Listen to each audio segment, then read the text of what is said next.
बहुत सुंदर गीत राधे भाई के रचना। एक बार राधे भाई ले ताली बजते तो हाथ उठाते अरे दिव्या जरा तो सुनेबे सब सुनेबे पेशेंस रख के भाई सुना। एक तो बेर में रसगुल्ला खा लेबे तो कत समझ आए। अरे मोर पिया भेलै ठकहरवा हमरा खाए के तेरा होई छै। मोर पिया भेलै ठकहरवा हमरा खाए के तेरा होई छै। मोर पिया भेलै ठकहरवा हमरा खाए के तेरा होई छै।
मधुबनीए में घुरियाई छै। अरे पटना सहरसा त बड़ दूर भेलै दरभंगो नहीं जाइ छै। अरे मोटरसाइकिल कार भेलै सपना हवा साइकिल में भरै छै। अरे मोटरसाइकिल कार भेलै सपना साइकिल में भोरै छै। ताली बजा के भैया मोर पिया अरे मोर पिया भेलै ठकहरवा हमरा खाए के तेरा होई छै। मोर पिया भेलै ठकहरवा हमरा खाए के तेरा होई छै।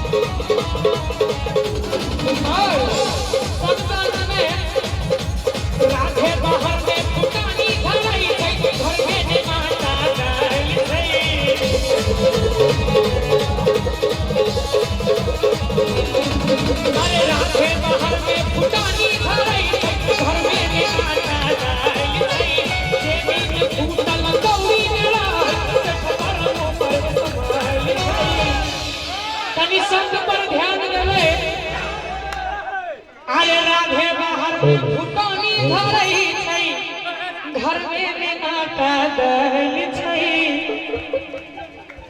आ जेबी में फूटल कौड़ी ने रहै सेठ सन मुंह पर स्माइल छै। त मोर पिया भेलै घर घुसना घर में घुसले रहै छै। रौनक छियै दुनू गोटे पूरा महफिल। अरे मोर पिया भेलै घर घुसबा घर में घुसल रहै छै। दोनों हाथ उठा के मस्ती में मोर पिया अरे मोर पिया भेलै ठकहरवा हमरा खाए के तेरा होई छै। मोर पिया भेलै ठकहरवा हमरा खाए के तेरा होई छै। मोर पिया